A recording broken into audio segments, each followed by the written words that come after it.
অবশেষে 29 দিন পর নিজের মাতৃভূমিতে ফিরে এলেন বাংলার কৃষক উকিল বর্মন। প্রসঙ্গত 29 দিন আগে শীতলকুচিতে সীমান্তের ওপারে ভারতীয় ভূখণ্ডে কৃষিকাজের জন্য গিয়েছিলেন উকিল বর্মন সহ অন্যান্য ভারতীয় কৃষকরা। অন্যান্য সকলে ফিরে এলেও উকিল বর্মনকে সেখান থেকে বাংলাদেশে কিছু দুষ্কৃতী তুলে নিয়ে যায়। এরপর তারা উকিল বর্মনকে বাংলাদেশের বর্ডার গার্ডের হাতে তুলে দেয়। বর্ডার গার্ড উকিল বর্মনকে ওখানকার আদালতে পেশ করে। এরপর থেকে বিভিন্নভাবে উকিল বর্মনকে ফেরানোর দাবি জানানো হয়। ভারত সরকারের পাশাপাশি পশ্চিমবঙ্গ সরকার উকিল বর্মনকে দেশে ফেরানোর জন্য প্রচেষ্টা চালিয়েছে। অবশেষে আজ বাংলাদেশের তরফ থেকে শীতলকুচির উকিল বর্মনকে ভারতের বিএসএফের হাতে তুলে দেওয়া হয়। এরপর শীতলকুচির প্রাথমিক স্বাস্থ্য কেন্দ্রে উকিল বর্মনের স্বাস্থ্য পরীক্ষা করার পর উকিল বর্মন বাড়ির উদ্দেশ্যে রওনা হয়। খবর পাওয়া মাত্র সেখানে উপস্থিত হন কুচবিহার জেলা তৃণমূল সভাপতি অভিজিৎ দেব ভৌমিক, গিরেন্দ্রনাথ বর্মন, হিতেন বর্মন সহ অন্যান্য তৃণমূল নেতৃত্বরা। জেলা সভাপতি অভিজিৎ দেব ভৌমিক বলেন, বাবাই থাকে।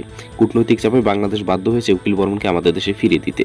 এই ঘটনা উকিল বর্মনের পরিবারের পাশাপাশি গোটা বাংলা আনন্দিত। অন্যদিকে আজ বাংলার এক সেনা জওয়ানকে ফেরত পাঠিয়েছে পাকিস্তান। সব মিলিয়ে সকলের মুখে একটাই ধ্বনি, জয় জওয়ান জয় কিষান। দেখুন কি বললেন অভিজিৎ দেব ভৌমিক সহ অন্যান্যরা। কিছুদিনের মধ্যেই আমাদের রাজ্য পুলিশের কাছে বিএসএফ তাকে হ্যান্ডওভার দেবে শীতলকুচি থানায়। কিভাবে ফিরলেন? সেখান থেকে শীতলকুচি থানা থেকে তাকে বাড়িতে পৌঁছে দেবে পুলিশ।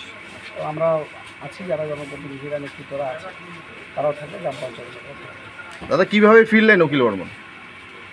উনি আদালতে এদের সাথে কথা বলে আমরা জানতে পারবো। এছাড়া তো এটা তো আমাদের বলা সম্ভব নয়। জামিন পেয়ে সীমান্ত পেরিয়ে এসছে বিএসএফের কাছে। রাতের অন্ধকারে কিভাবে সীমান্ত পেরিয়ে আসলো? দিনে হলেই চলে আসছে, দিনে এসছে। আমাদের জানি যে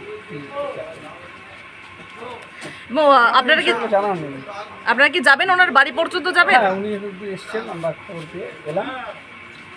আমরা খুব আনন্দিত যে আমাদের ভারতের নাগরিক তিনি ভারতে ফিরে এসেছেন।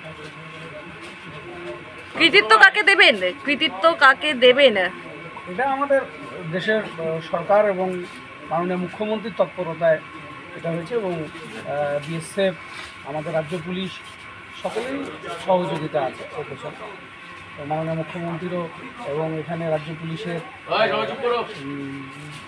আইজি লেভেলের অফিসাররা তারা এসছে বিভিন্ন সময়। এটা তো বাংলাদেশ সরকারের উপরে তো একটা প্রেশার ছিলই আমাদের দেশে।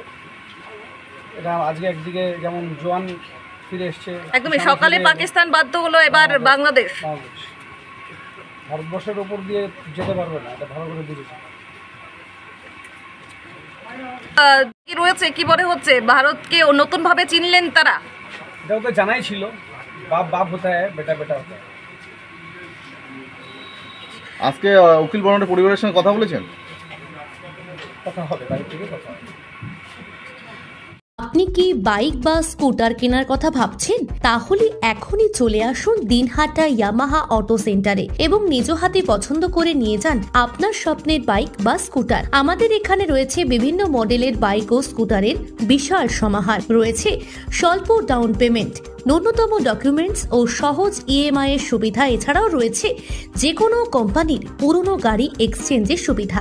তাই আর দেরি না করে এখনই যোগাযোগ করুন দিনহাটা ইয়ামাহা অটো সেন্টারে।